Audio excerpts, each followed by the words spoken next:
would not describe Toniic as an angel network. It might have resembled that more in its early days when the focus was on early stage social enterprises, typically in the developing world and difficult markets. These days, and for many years, it's become much more of a multi-asset class approach. I think we have both led, if I may say, in some measure, and also followed the trend of impact investing towards the acknowledgement that all investments have impact. And frankly, all investments have both positive and negative impact. And what we're looking for is a net positive impact across the spectrum of capital, across different asset classes. So we've got members who are working in every single investment asset class that you can think of for or towards positive impact. And I think that's a very positive development for the field. It's a little less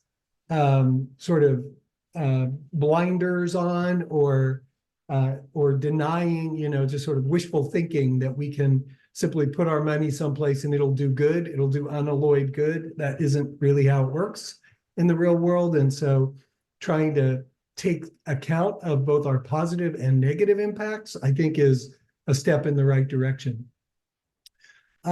So at Toniic, we say we aim to move both money and mindsets. And I thought it might be a place to start to talk about why do we say that, right? So Albert Einstein famously said, you cannot solve a problem with the same mind that created it. And so if all we do as a community of wealth holders is deploy capital to what seem to be worthy causes, then we might be inadvertently perpetuating the root causes of some of those problems. And yet, if all we do is examine the mindsets that gave rise to the systems and results that we have today as dominant, well, then we risk becoming, not much more than a navel-gazing society, rather than one with a bias for action. As you said, Lori, the kind of global action community, we try to maintain that bias for action focused on tangible progress. So we invite our members to do both of these things, to work on both mindsets and money, beginning with, if we're going to work on mindsets, beginning with an examination of our own mindset before we can confidently tell other people what they should do, but not stopping there, quickly moving to action and deployment of capital, and not waiting to deploy capital until our theory of change is perfect, but rather proceeding experimentally, deploying capital and learning as we go, because we have come to understand impact investing as a journey, not a destination, frankly, a lifelong journey for those who practice it. And I see in the audience some Toniic members and other friends. I won't out you. That's up to you. But we have some active impact investors that I know, and probably some I don't in the audience. So we also at Toniic aim to lead by example by first deploying our own capital for positive impact, and that gives us more credibility to inspire others to follow. So if, as a wealth holder, you take seriously, this is a different point, but one that interests me at the moment. If you take seriously the inquiry of whether your wealth and how you choose to live aligns with your highest values, you will find places of misalignment. And that's uncomfortable, but that awareness can serve as a powerful personal change agent. As an example, we have a number of members who are exploring how much wealth is enough. So they go through a process to set an amount of wealth to keep for themselves, to support their own lifestyle and that of their family. And then they commit to deploy the remainder in service of the world through philanthropy or catalytic impact investment. That is a radical counterpoint to the more is better dogma that we have inherited, and it is the kind of exploration for which being amongst a community of fellow travelers is essential, because it can otherwise feel like you are really swimming against the tide. Well, it feels like that anyway, but at least you have fellow swimmers. In the article, I mentioned the idea coming from profound care for the world. From one angle, that is a radical, that's another radical departure from the dogma of late stage me first capitalism. But from another, it's really just common sense. You don't have to care for the planet or other species to see that we are interdependent.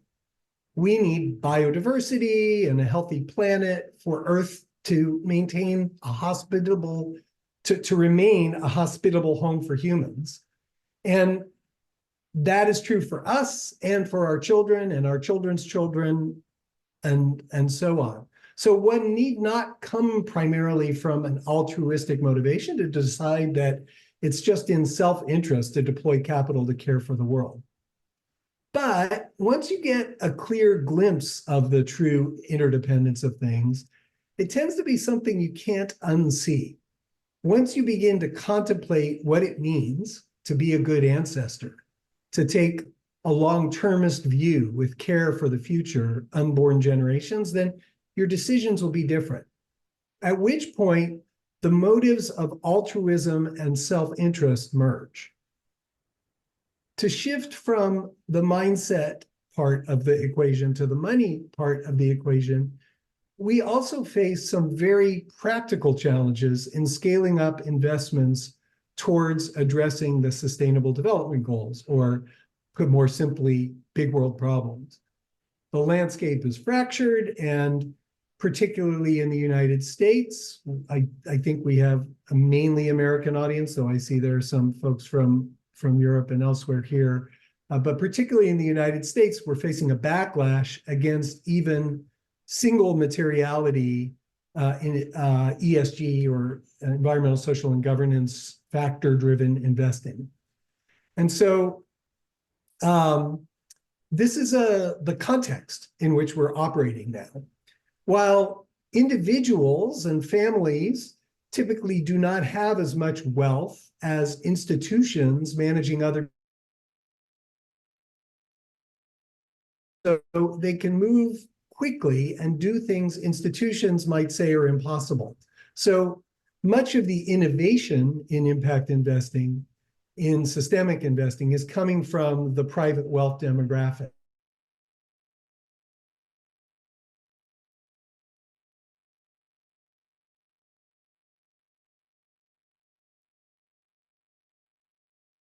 Different assumptions to disprove the argument that things must be as they are in traditional finance.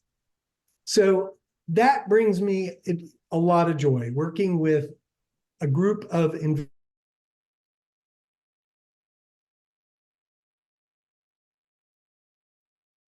edit to your remarks, or this is not an edit, but an editorial, Lori.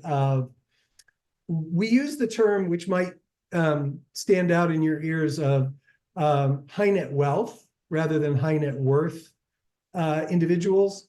And that, as you might imagine, is an intentional choice. And I just want to voice where it comes from. It's from this rather simple and, I would say, obvious observation that a person's wealth is not their worth.